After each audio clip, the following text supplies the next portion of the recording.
Right, time to build myself a Death Corps engineer remote bomb, which just sounds beautiful when you say that, doesn't it?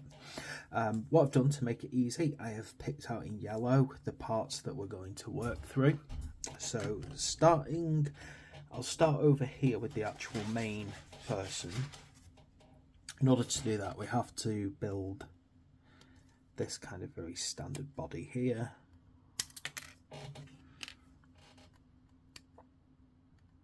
So basically we got 25, 24 and 26.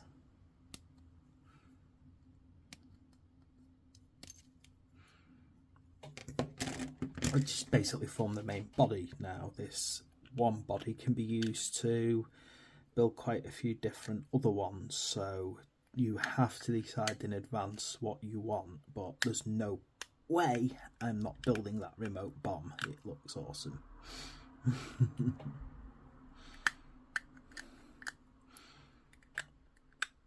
And looking at the remote bomb, it's like really hefty. This isn't like how do I put it, it's not a stealth thing, it is a big beastie remotely controlled drone. There is no other way to put it.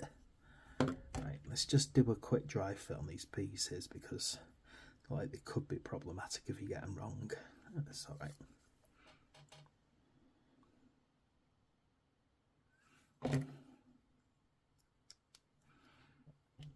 And then this one here, I love it, he's kind of standing up on a bit of wood.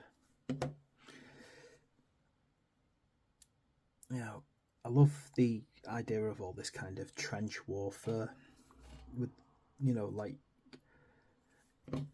the sort of strange way in Warhammer 40k that the advancements in technology have then kind of regressed certain types of warfare, which I kind of like the idea of. Right, well, let me stop waffling on while I just get this in the right place. Okay, need these here. So I'm going to use this backpack. Now, you can choose different backpacks. I'm going to go for this trenching tool. I like it. Because honestly, when this guy's done remotely bombing things, you know, there's a good chance that he needs to dig in quickly. So, there we go. That's his purpose.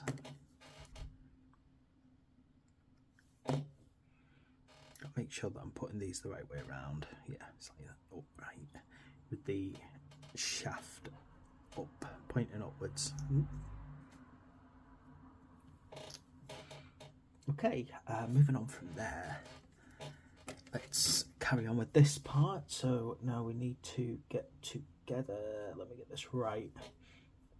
Make sure that I'm building the right parts. So we need 27.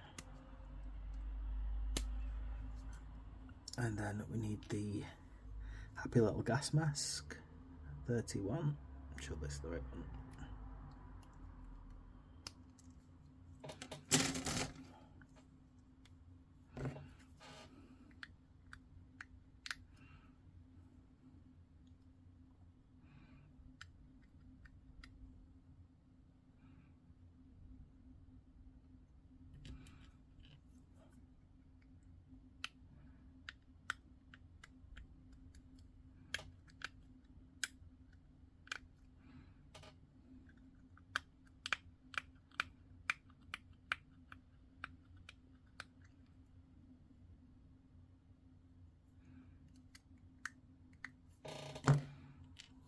Okay, didn't get it on here.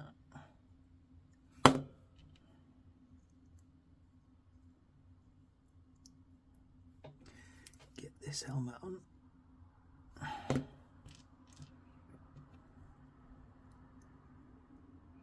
Yeah, that's a different type of style helmet, that one, isn't it? Look, doesn't go straight into the pop on the front. Right.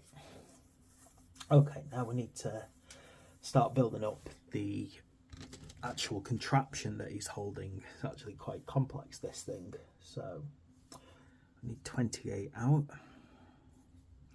which is this here. Kind of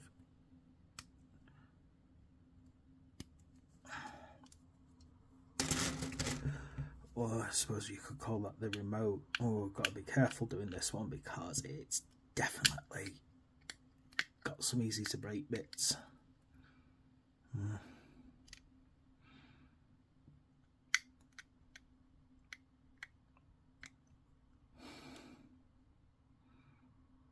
Okay.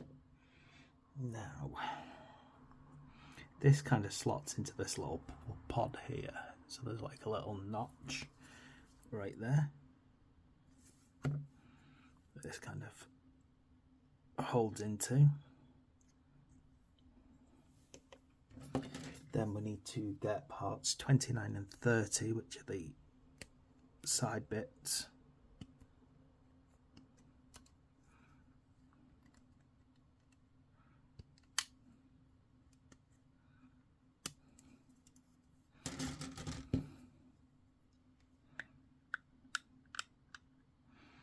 Get that nicely tidied up. I imagine that even a slight off bit is going to cause problems.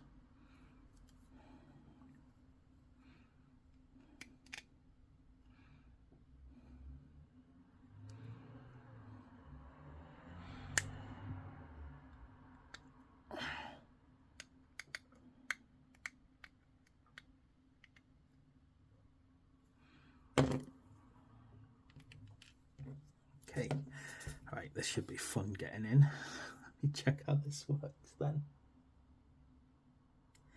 So, there we go. So that one goes on that side, and it does kind of nicely fall into the frame, so it's not like it's fiddly. Ooh. And on the other side. Helps if I put it the right way up. So, oh gosh, that's gonna keep falling, isn't it? I put pressure on either side there, like so. And now we've got to grab his arms, which is 32 and 33.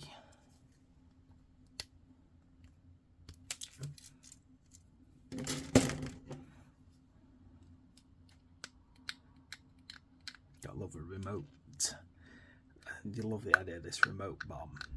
I'd be curious because with the Death Corps, they really do kind of pull ideas out. There's no other way to put it, straight from the First World War, and I would be really curious to find out if remote bombs were actually a thing. I mean, radio waves had been used for quite a while leading up to it to control things, so trying to work out exactly how these arms should go on. So it feels like they are more downwards towards the device.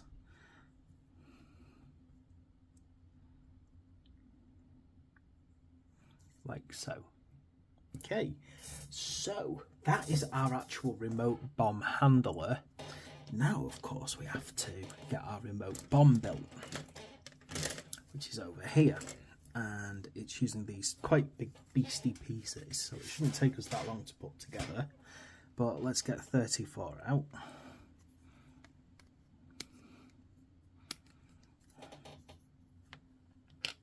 And let's get 35.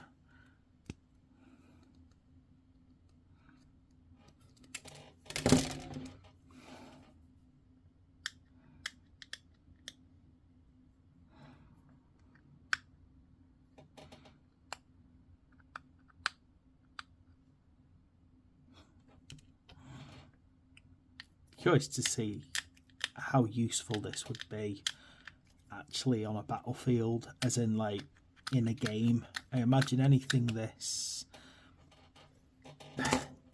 potentially dangerous would draw a lot of fire early on, particularly if it was a competitive game. So I'd be curious to see how useful people find it in reality.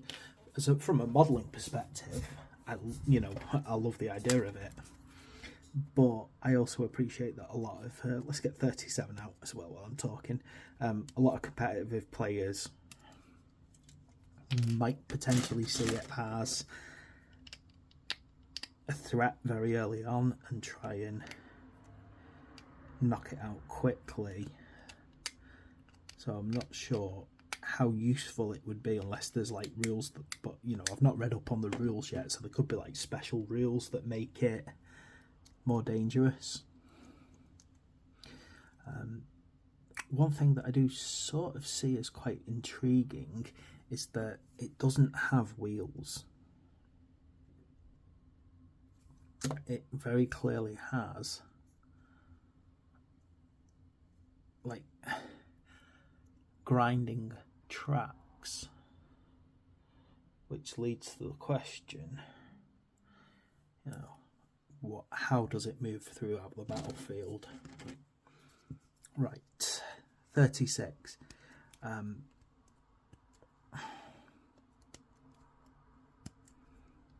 So the way that things are described so far about the Death Corps engineers is they are actually heading out early on, which now that I actually have seen why the engineers, basically because I can see now that the engineers are part of the vanguard and going out quite early on, it makes now quite a lot of sense that why they're in this kit. This is a vanguard kit very clearly. Right, let's see how this pops on here now. So that just kind of pops over there quite easily now. Alexa, and there we go. There is our little remote bomb. That's all of it.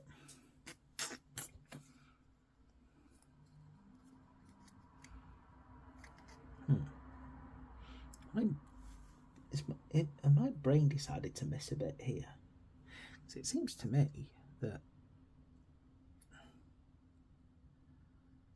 is this a hover? Is this actually a hovercraft of sorts? Let's have a look what's going on here. I'm actually genuinely confused now about how you put this on the base.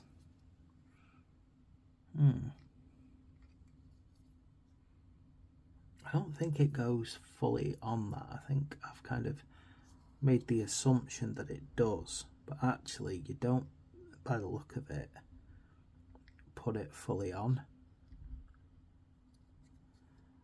because it's supposed to give the impression that it's kind of moving off it, and that's the tracks behind it. Yes, that's the mistake I'm making there. I'm actually trying to physically mount it on there, and you're not supposed to. It's flat against the base there. Silly of me.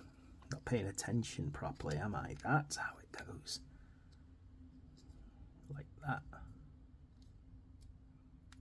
That is how it looks. And that is a cool little mine. Remote bomb even. Well, remote mine. How cool is that going to be? Sliding that under a Chaos Land Raider or an Eldari grav tank. I mean, imagine pushing that under a grav tank and detonating the thing. That would just completely blow the thing apart. How cool is that? So there we go. That is our remote mine operator. Death Corps engineer. Awesome. Right, thanks for watching. Please like and subscribe, and I'll see you for next time.